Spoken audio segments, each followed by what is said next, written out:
Hi guys, hello, Mary Beach, everybody. It's MicheleMarieDalene. I'm out on the porch because, like I said, I decided to come out here today. I had rinsed off in the tub, I got rid of some of the extra brine, and I thought today we would do a couple different things, but I'm going to do them in separate videos. First thing I wanted to do is talk to you guys a little bit about having multiple handicaps and having autistic spectrum / Aspergers at the same time, since that seemed to be a very popular video in this format. So I wanted to talk a little bit about that today. How does being registered blind, also known as legally blind, with significant hearing loss, affect people with Aspergers? I was diagnosed with Asperger's as an adult, not as a child. Let's start with the most basic thing. So, because I was diagnosed as an adult, that means that I didn't have the early intervention that many new kids have today. As adults, we just didn't get it. The support systems that we needed. It's completely different than the way it was now, because people that had Asperger's when I was a youngster, Asperger's just didn't exist on the mainstream media, and so there really wasn't much being done to intervene and help them, because we didn't know enough about Asperger's to really know how to begin. So, because people just said I was a weird kid, and while I do have my unique quirks, a lot of people with Asperger's do. It is even less commonly diagnosed among women than it is in men. Males with Asperger's are often misdiagnosed of having ADHD. Women usually don't even seem to show up on the radar with Asperger's. For some reason, that's part of it is something called masking. Women with Asperger's are good at masking the symptoms. Part of the reason is that in the woman's world, a lot of it has to do with the way the woman's world socially works, if that makes any sense. And just like anybody with Asperger's, not having the adaptive and requisite interventions, I basically had no idea how to handle my disabilities. And so I'm just petting the cat here. You'll see him in a minute. Everybody likes to see Rusty. Which you will see Rusty, because he's saying, oh, you're on TV. I want to be on TV. He likes to be on TV. Okay. So, come on up. He's so heavy. It'd be better, Rusty, if you come up here on your own. That way I don't have to worry about wrenching my arm trying to pick you up. But the point is that I didn't have the help that I needed. Then I think it helped because of my hearing, on my eyesight. I was diagnosed when I was only about 5 years old of being registered blind. What? Come on. And so I was diagnosed as being registered blind at about 5 years old. And that had a profound impact in my life because of many reasons. Number one, the first reason is that my parents were not ready to deal with a person with a physical disability. Like almost all parents do, they wanted their kids to be successful and happy. And being that I would not be able to find a job easily because I couldn't drive, I kind of kind of got onto a situation where I couldn't really find too many jobs I could do. I had no work experience. And that's, why do I think this thing is crooked? Yeah, it is a little bit. Is it? Yeah. Is it better? No. Yeah. Okay. So I didn't really have a lot of support because of my disabilities. The local commission for the blind, helped me to learn to work with my eyesight, and then as I got older, my hearing started to go, and that's still a problem even to this day. Because thank goodness, at least as a youngster, I was able to hear good, so I was able to hear well and learn proper pronunciation and diction. But by the time I was in 9th grade, my hearing apparently was really progressively falling apart. There was just nothing that they could do about it. Hearing aids, I tried a couple homemade over-the-counter ones. I tried using audio amplifiers that seemed to work. Equalizers. I did get some prescription hearing aids. I still have one set of them. They kind of work, but they're, they're just weird. Okay, if it makes any sense. The only hearing aids that seem to work any good at all are the ones I'm wearing right now. These do help, but not much. They don't have a lot of gain, but they do help fungal sound to my ears. Any gain is better than none, as long as it's not so much that everything is going to come out distorted and make things worse. So amplification itself isn't necessarily what I need. I need to tailor frequencies for my type of hearing loss. Okay? So now, how does this tie in with a person with Asperger's? Well, because your mind works in a different way. And I was diagnosed by a therapist with having Asperger's as an adult about 2004.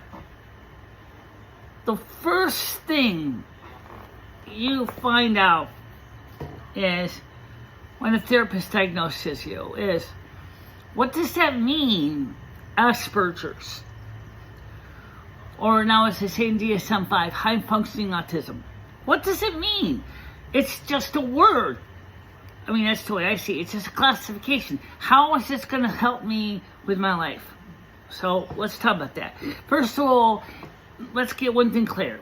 If you have Asperger's, your life is going to be different. Now, you have Asperger's pretty much all your life. It doesn't change. It may be more pronounced. Now, remember, it's a pervasive developmental disorder. The key word is pervasive, which means it doesn't go away. Okay? It is not like mental retardation. It is not something where you cannot function if you're high functioning. You're actually able to have normal lives and job and achieve things. But if you have hearing loss and bad eyesight on top of that, that's triple trouble. So let's talk about that. Number one, people with Asperger's a lot of them have social anxiety issues, have problems in social environments, a problem with excessive stimulation, excessive noise, and so for that reason, in the wrong circumstances, it's like a bad recipe. Okay, it doesn't go good. Now you got hearing loss on top of that, and you have also visual impairment. Now you got 3 disabilities to deal with. 1, you can't clearly hear what anyone's saying. Not necessarily because your hearing is bad, although my hearing does have problems as well. It's congenital. But you also have inability to properly process what you're hearing, which means, guess what? You're not getting all the social cues. In fact, since you have Asperger's, you may not notice the social cues. But is that because of your eyesight? Remember, I'm registered blind too. So how can I be sure I'm getting the right cues? So when I get in a conversation, it's like, what now?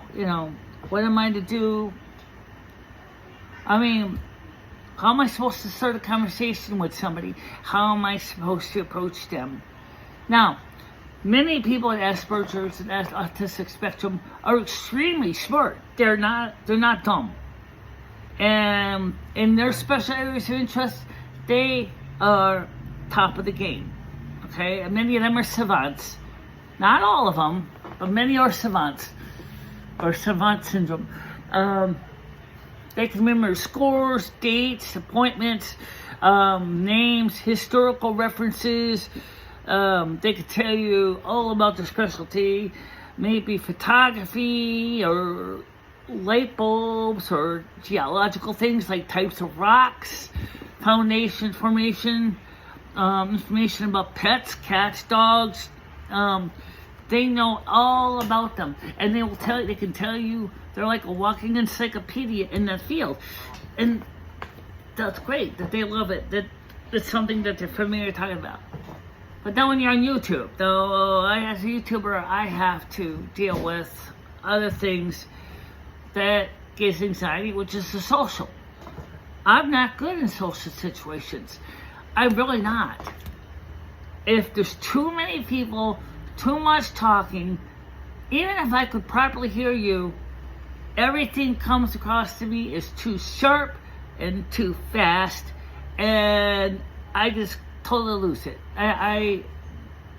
One-on-one is usually fine, but especially if I'm familiar with you and I know you and I'm comfortable with you, I can do great. But in the wrong circumstances, nope, game over. It just doesn't happen.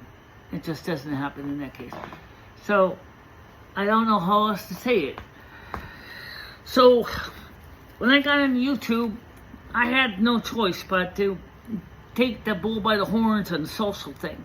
Because now I want a platform which involved at first doing what I'm doing right now, doing videos. So we did videos and we reached out and that worked out fine for a long time because at the time my computer couldn't do video or live streams. It didn't have the cable horsepower. And also with my eyesight, trying to read chat was very difficult to do. And so it was just easier to do it as a video like I'm doing now, because then I can plan my discussion in my head. I can realize what I'm going to say, how I want to say it, what words I'm going to say, what time I'm going to say it. And that works. And so that's where YouTube is, videos are fine for people with Asperger's or autistic spectrum, because we can go back and ask the questions. And for us, it's a less stressful environment. But if you're going to go do YouTube videos, then of course you also realize that you have to have a good topic, or you're just going to be wasting somebody's time, and they're not going to like that either. So, I noticed a trend in, Libby brought this up to me yesterday, and she said, why is it primarily the white people that seem to have Asperger's, or at least talking about autistic spectrum and Asperger's on YouTube? We don't hear much from the Afro-American community. That doesn't mean that they can't get it, but it doesn't seem like they're representing themselves much on YouTube. And I said, that's a great question, because I never really gave it much thought, but it's true. Most significant people talking about Asperger's are women. And the men, even among the white, there's not many talking about Asperger's. They're just not bringing it up. And, yeah, I'm nervous, you can tell, because it's fussing around with a string. Anyway, So we don't really have see much more of the male black man with Asperger's. You don't hear much about them. But I'm sure they do exist. And maybe not as many. I don't know what the trends are. I know those numbers. I don't have those numbers on hand. So my cat is whacking his tail against the table here. This is a padded top bridge table for cards. But, you know, so when people first come into my channel, they see this woman with these ears and who looks at you kind of funny because she has a lot of nystagmus, the eyes go back and forth. It's just the way my eyes work, okay? Doesn't make a lot of sense to most people, but that's fine. But here's something about you may not know about me. Number one, I have physical disabilities too. I have a bad hip. Well, I mean, not as bad as it could be, but it's bad enough. A broken kneecap, which I can't afford to fix. And I also have, I'm also hermaphrodite, intersex, which is different than trans. So, and that's another confusing thing because a lot of people think that hermaphrodites are trans. We're not. There's a difference. I was diagnosed by a medical team that biologically and hormonally a female with some masculine traits to me. So, if like a lot of people with autistic spectrum, I also look strange. I don't. It was another Asperger's man in a web channel called Injured Minds talks about. He said, "What is it with Asperger's and facial features and hair? Why do we look like we do?" I still don't know your answer to your question. I remember watching your channel 7 years ago, and I still can't answer it to this day. Why do people with Asperger's look like we do? I don't know. But we'll find out more. And that's another thing I want to do on my channel is if you have Asperger's and have multiple handicaps, I want to hear from you. I want to hear from you. I want to talk to you. Please, join my channel. Subscribe. Maybe you can't handle a live stream. Maybe live stream's too much to handle. I do videos too. Check the replays. Click the subscribe button below. Join us. I'd love to have you. If you were, I don't care what race you are. I don't care if you're black, white, Hispanic, Chinese, Korean, Japanese, Brazilian, Peruvian, French. If you can speak English, or obviously you're listening to my videos in your language, captioned in your language, that's wonderful. I love having you here, and I will do everything I can to reach out to you. And I want so much to learn more from others. How are you handling your disabilities? How are you adjust to the difficulties you have in life? It's a great question. Let's talk about it. Please, contact me. Subscribe to me below, and don't be afraid to leave a comment. And share these videos with your friends, because I'm hoping that one day we can get more people in the community talking about this. And I want so many people to know that I want to hear from you, because I care. And I want to learn more about you. What are your interests? I didn't talk about that. Because I'm into spirituality. I'm into electronics. I'm into studies of sociology, archaeology. Not into geology too much. I'm not into rocks, or geological formations, but I do occasionally dabble in that. History. I'm into music. I'm involved in a lot of different things, and that's the one reason why, if you watch my channel long enough, you would see my interests are very, very, very broad, very wide, and I'm still trying to learn more about myself. I'm 56 years old, and I still don't fully understand myself yet. And I guess that's not unexpected. People with Aspergers, or why our minds are wired differently than neurotypicals. But that doesn't mean that we don't want to talk to you neurotypical people. We do. But we may need a little help to do so. For now, everybody that's watching this, please do not forget to like, subscribe, leave a comment, share these videos with your friends. Let's get the conversation going. Let's learn more about our disabilities and how do we work around them, especially if you have hearing loss and have eyesight loss and Asperger's. How do you handle the world around you? I haven't seen too many talk about that. They usually focusing on the Asperger's. They don't talk about their disabilities, because there usually is multiple disabilities with people with Asperger's. It's not just one. Well, guys, see you in a little bit. Have a nice day. Bye-bye.